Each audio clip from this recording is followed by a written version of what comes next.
করি যে যে কোনো উপায়ে বাংলাদেশের মাটিতে শেখ হাসিনাকে ফেরত এনে বিচারের সম্মুখীন করতেই হবে।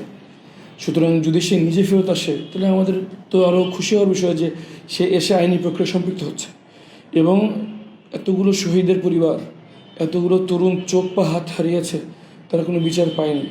যার ক্ষমতার লোভের কারণে এতগুলো তাজা প্রাণ ঝরে গেল, এতগুলো স্বপ্ন ধ্বংস হয়ে গেল, তার বিচার হলো না।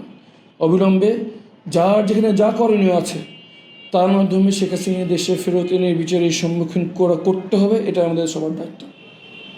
এই দেখুন, 8 বছরের এই ট্রমা কোনোদিন ভোলার নয় এবং আমি সিদ্ধান্ত নিয়েছি আমি কোনোদিন ভুলব না।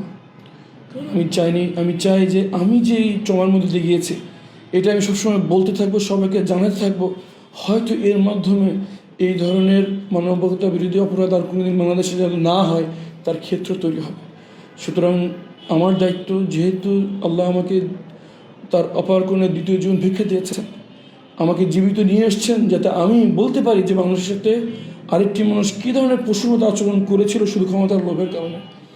এবং আশা এই যে এর মাধ্যমে পরবর্তী প্রজন্ম গুমকে ঘৃণা করতে শিখবে এবং গুমের কোনো উপসর্গ দেখা দিলেই তারা প্রতিবাদ করতে দাঁড়িয়ে যাবে। এই আশায় আমি কথা বলছি এবং বলতে থাকবো ইনশাআল্লাহ।